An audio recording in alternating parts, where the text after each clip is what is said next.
RTL, 7h47, Jérôme Chapuis, votre invité ce matin, la députée Les Républicains et candidate à la primaire de la droite et du centre. Bonjour Nathalie Kosciusko-Morizet. Bonjour. Vous étiez porte-parole du candidat Sarkozy en 2012, aujourd'hui adversaire du candidat Sarkozy pour la primaire. Ça veut dire que vous ne croyez pas en ses chances de revenir à l'Élysée ?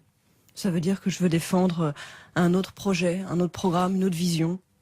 Ça signifie qu'il n'est pas pour vous le bon candidat ? Ah, si j'étais d'accord avec tout ce qu'il propose, je serais derrière lui et ça n'est pas le cas.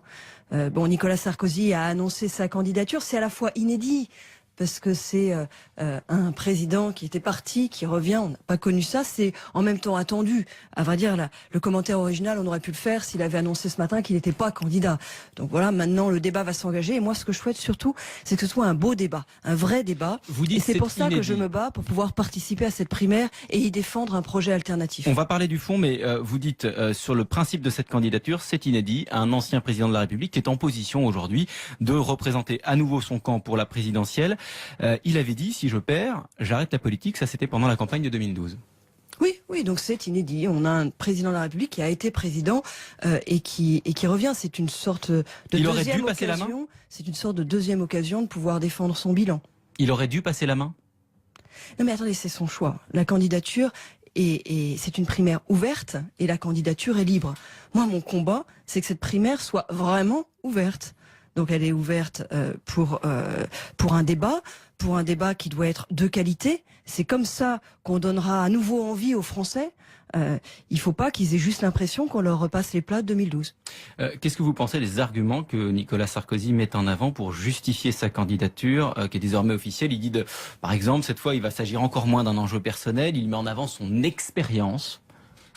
Oui, chacun mettra en avant ses particularités. Moi, j'ai pas encore lu son livre. Tout ce que je peux dire, c'est que dans les défis qui sont mis en avant, défis de l'identité, de la compétitivité, je les trouve très justes. Je pense qu'ils sont partagés par tous les candidats.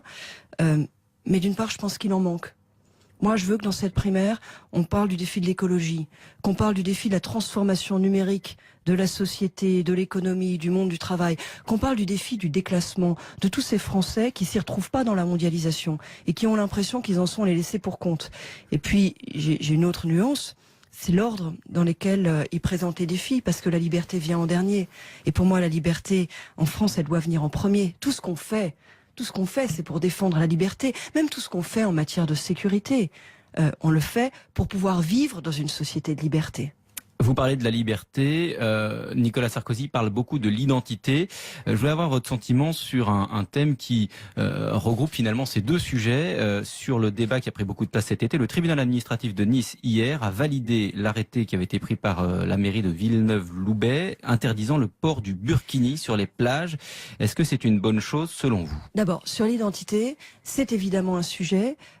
Mais je ne crois pas, par exemple, qu'on battra le Front National en étant que sur la question de l'identité. Et c'est pour ça qu'il faut pouvoir parler de tous les défis. Et sur ce sujet précisément. Et sur la question du burkini, moi je l'ai dit dès le début, quand le maire de Cannes a sorti un arrêté, je soutiens ces maires qui ont pris des arrêtés anti-burkini. J'en ai parlé avec certains d'entre eux, je faisais une tournée d'été pour recueillir les parrainages nécessaires pour la primaire. J'étais à Leucate, le maire de Leucate a pris un arrêté lui aussi. Et ce qu'il me dit, c'est que voilà, c'est une station populaire, il y a toujours eu toute la France, tous les profils de Français sur les plages, et depuis quelques années, il y a des tensions, et notamment des tensions liées à des tenues. Et on n'a pas envie de ces tensions-là, donc c'est en quelque sorte un arrêté d'apaisement. Mais ce que je veux dire aussi, c'est qu'au-delà de ces arrêtés, ça c'est des fusils à un coup en quelque sorte, si vous voulez. Il faut aller plus loin. C'est-à-dire que on s'attaque aux manifestations visibles du salafisme. Ce qu'il faut, c'est s'attaquer aux racines du mal. J'ai demandé au mois de juillet, aux questions au gouvernement, au Premier ministre, l'interdiction, la mise hors la loi du salafisme en France. Le salafisme sert de terreau au terrorisme. Le salafisme est la base idéologique sur laquelle prospèrent un certain nombre de dérives qui ont conduit certains au terrorisme. Hors la loi du salafisme. Oui, la mise hors la loi du salafisme. Ça veut dire quoi ? Ça veut dire quoi ? Attendez, j'ai déposé hier une proposition de loi pour pouvoir rendre ça opérationnel. Ça veut dire qu'aujourd'hui, vous avez un certain nombre de manifestations du salafisme qui nous inquiètent, vous avez des dérives vers le terrorisme qui commencent à partir de là, mais le salafisme comme idéologie n'est pas interdit. comme si on n'était pas bien clair sur la question de savoir si le salafisme était ou pas était une branche de l'islam ou finalement une dérive sectaire de l'islam. Moi, je crois qu'il faut clairement pointer le mal, dire que le salafisme n'est pas l'islam. Et d'ailleurs, ce sera aussi une chance pour tous ceux qui veulent pratiquer leur religion de manière paisible, dire que le salafisme n'est pas l'islam, que le salafisme est une dérive dont nous ne voulons pas, une dérive que nous considérons comme dangereuse, comme potentiellement créatrice de troubles. Et à ce moment-là, toutes ces manifestations, que ce soit les prêches, les contenus d'endoctrinement sur Internet ou le burkini, on aura une base légale pour les interdire. Il faut une loi pour vous contre le salafisme. Il faut une loi pour le salafisme. Et quand j'avais posé la question à Manuel Valls, aux questions au gouvernement au mois de juillet, j'avais trouvé qu'il s'était montré assez ouvert. Puis finalement, il n'avait pas donné suite. Donc je lui ai demandé un rendez-vous pour en parler, qu'il m'a accordé. Je le verrai la semaine prochaine pour présenter cette proposition et d'autres autour d'une politique que je pousse, qui est de dire qu'il faut être à la fois beaucoup plus ferme sur les dérives, interdisons le salafisme et en même temps donnons les moyens à l'islam de France de se développer.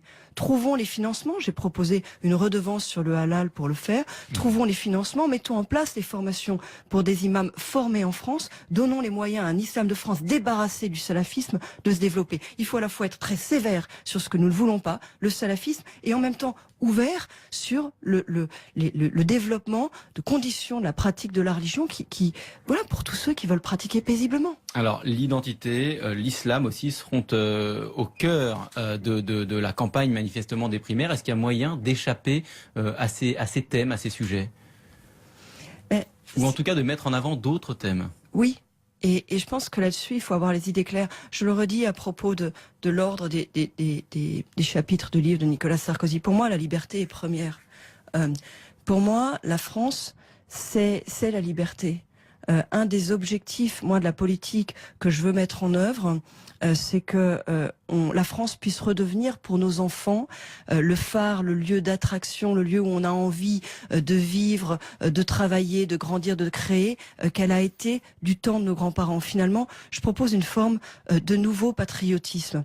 Tout le monde s'obsède sur la question de l'immigration, et avec quelques raisons, parce que Dieu sait qu'il y a des choses à dire sur l'immigration. Mais moi, je trouve qu'il y a un sujet dont il faut qu'on parle au moins autant dans cette primaire, c'est l'émigration. L'immigration, c'est ceux qui veulent venir, pas toujours pour de bonnes raisons, pas toujours dans de bonnes conditions, mais c'est ceux qui veulent venir. Au moins pour eux, la France représente une espérance. L'émigration, c'est toute une génération, nos enfants qui veulent partir, qui pensent que leur avenir n'est plus en France, qui pourront plus travailler, qui pourront plus réussir ici. Et moi, je veux qu'on parle d'émigration, et parler d'émigration, c'est parler de liberté. La liberté de créer, la liberté d'entreprendre, faire en sorte que la France soit à nouveau un pays où on peut réussir sa vie. On va reparler un peu de la primaire. Est-ce que pour vous, les conditions d'une compétition équitable sont réunies? Est-ce que vous avez des doutes sur la sincérité du scrutin de mois de novembre? Disons qu'on se bat pour que les conditions d'équité soient réunies. À l'heure où on se parle, est-ce que vous êtes certaine de pouvoir être candidate, puisque je crois qu'il reste qu'un peu plus de 2 semaines pour réunir les parrainages nécessaires? Oui, il reste un peu plus de 2 semaines. Écoutez, c'est pas encore gagné. J'ai passé tout mon été sur les routes de France pour aller chercher les parrainages qui me manquent. Une partie me manque encore. On a bien avancé, mais une partie me manque encore. Et une des raisons pour lesquelles c'est pas encore gagné, c'est que le parti fait pas son boulot d'information. Le parti, justement, c'est Laurent Wauquiez qui va prendre la tête des Républicains, puisque attendez, Nicolas Sarkozy ne l'est plus. Est-ce que vous lui faites confiance? Laurent Wauquiez va prendre la tête des Républicains. Pour le moment, moi, je vous parle de ce qui s'est passé là dans les 2 derniers mois. On doit, pour être candidat à la primaire, avoir 20 parrainages parlementaires. Ça, c'est beaucoup un problème de pression politique. 230 parrainages de maires, conseillers départementaux, conseillers régionaux et 2500 parrainages d'adhérents les Républicains. Vous les aurez? Et je me bats pour les avoir et j'ai bon espoir de les avoir. Mais je vous le dis, les adhérents les Républicains n'ont pas été mobilisés par le parti pour parrainer. Et on n'a pas les fichiers pour les toucher. On n'a que des vieux fichiers, les uns les autres, des bouts. Les fichiers à jour, nous on les a pas. Ça veut dire que la compétition pour vous est faussée. La compétition est faussée. Je le dis clairement, quelques candidats les ont. Moi je les ai pas, les fichiers à jour. J'ai pas les derniers fichiers qui nous permettent de toucher les adhérents et de leur demander les parrainages. Quelques candidats les ont manifestement. Donc oui, c'est pas complètement équitable. Je vous repose la question, est-ce que Nicolas Sarkozy peut, selon vous, être battu à la primaire? Bien sûr, s'il y a une élection. Vous savez, s'il y a une élection, s'il y a une élection ouverte, il peut en sortir des choses variées. Bien sûr. Et notamment, moi je pense que l'élection, elle sera réussie s'il y a beaucoup de Français qui viennent voter. Et la question, pour moi, majeure, elle est là. Est-ce qu'il va y avoir beaucoup de Français qui vont venir voter? Est-ce qu'il va y avoir beaucoup de Français qui vont se mobiliser? Il y aura beaucoup de Français qui se mobiliseront s'il y a un vrai débat, s'il est ouvert.